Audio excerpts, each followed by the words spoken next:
11 नवंबर देश के पूर्व प्रधानमंत्री राजीव गांधी की हत्या के दोषियों के लिए महत्वपूर्ण रहा। सुप्रीम कोर्ट ने सभी दोषियों को जेल से रिहा करने का आदेश दिया। 1 घंटे के भीतर सभी को रिहा भी कर दिया गया। दरअसल हत्या के दोषी एजी पेरारीवलन को मई 2022 को सुप्रीम कोर्ट ने रिहा किया था, जिसे आधार बनाते हुए अदालत ने बाकी 6 दोषियों को भी रिहा कर दिया। सुप्रीम कोर्ट के आदेश के बाद जेल में बंद बाकी दोषी नलिनी श्रीहर, पी रविचंद्रन, मुरुगन, संथन, जय कुमार और रॉबर्ट पयास रिहा हो गए।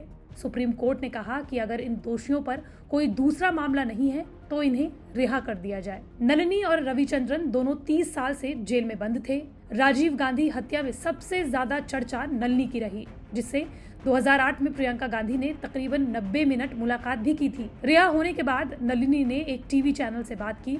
नलिनी ने कहा, मैं आतंकवादी नहीं हूँ। मैं पिछले 32 साल से जेल में बंद थी और ये मेरे लिए संघर्ष वाले समय रहे हैं। मैं उन सभी का शुक्रिया अदा करती हूँ जिन्होंने मेरा समर्थन किया। विश्वास रखने के लिए मैं तमिलनाडु के लोगों और सभी वकीलों को धन्यवाद देती हूँ। हालांकि सुप्रीम कोर्ट के इस फैसले से कांग्रेस ज्यादा खुश नजर नहीं आ रही। दोषियों की रिहाई पर कांग्रेस ने कहा कि ये मंजूर नहीं है। सुप्रीम कोर्ट ने फैसला देते वक्त देश की भावनाओं को ध्यान में नहीं रखा। फैसला गलतियों से भरा हुआ है। हालांकि जब नलिनी को राजीव गांधी की हत्या के आरोप में गिरफ्तार किया गया था तब वो गर्भवती थी। तभी सोनिया गांधी ने नलिनी को माफ कर दिया था। उस वक्त उन्होंने कहा था कि नलिनी की गलती की सजा एक मासूम बच्चे को कैसे मिल सकती है जो अब तक दुनिया में आया ही नहीं है। लेकिन अगर आप ये नहीं जानते कि आखिर 21 मई 1991 को हुआ क्या था, तो आपको बता दें कि राजीव गांधी की 21 मई 1991 को तमिलनाडु के श्री पेरम्बुदूर में एक चुनावी रैली के दौरान लिट्टे यानी लिबरेशन टाइगर्स ऑफ तमिल इलम की तेनमोजी राजरत्नम यानी धनु नाम की एक आत्मघाती हमलावर ने हत्या कर दी थी। लिट्टे की महिला आतंकवादी धनु ने राजीव को फूलों का हार पहनाने के बाद उनके पैर छुए और झुकते वक्त कमर पर बंधे विस्फोटकों में ब्लास्ट कर दिया। धनु के साथ ही इस षड्यंत्र में शामिल हरि बाबू की भी मौके पर मौत हो गई, जो रैली में पत्रकार बनकर आया था। धमाका इतना जबरदस्त था कि कई लोगों के चीथड़े उड़ गए।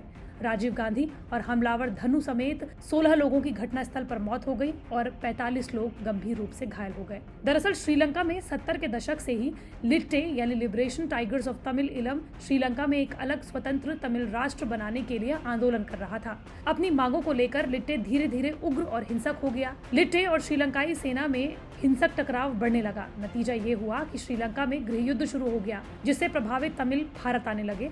साथ ही लिट्टे भारत में तमिलों के साथ मिलकर अलग देश बनाने की मांग कर रहा था, यानी इसका असर सीधे सीधे भारत पर पड़ने लगा। 1986 में हालात बदतर हो गए। तमिलों के गढ़ जाफना में श्रीलंकाई सेना ने हमला कर दिया। कई तमिल नागरिक मारे गए। भारत ने जाफना में घिरे तमिलों के लिए सेना भेजी।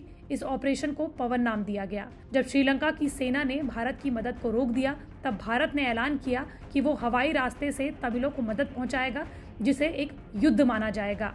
भारत के इस फैसले के बाद श्रीलंका सरकार लिट्टे से समझौता करने के लिए राजी हो गई। जुलाई 1987 में भारत की शांति सेना जाफना में तैनात हो गई। लेकिन इस फैसले से तमिल विद्रोही संगठन लिट्टे नाराज हो गया।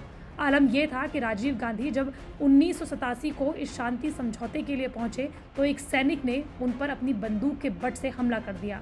हालांकि वो इस हमले से तो बच गए, लेकिन विदेशी धरती पर किसी पीएम पर ऐसा हमला पहली बार हुआ था। लेकिन 1991 में लिट्टे अपने मंसूबों में कामयाब रहा और उन्होंने राजीव गांधी की हत्या कर दी। राजीव गांधी की हत्या के मामले में ट्रायल कोर्ट ने साजिश में शामिल 26 दोषियों को मृत्युदंड दिया था।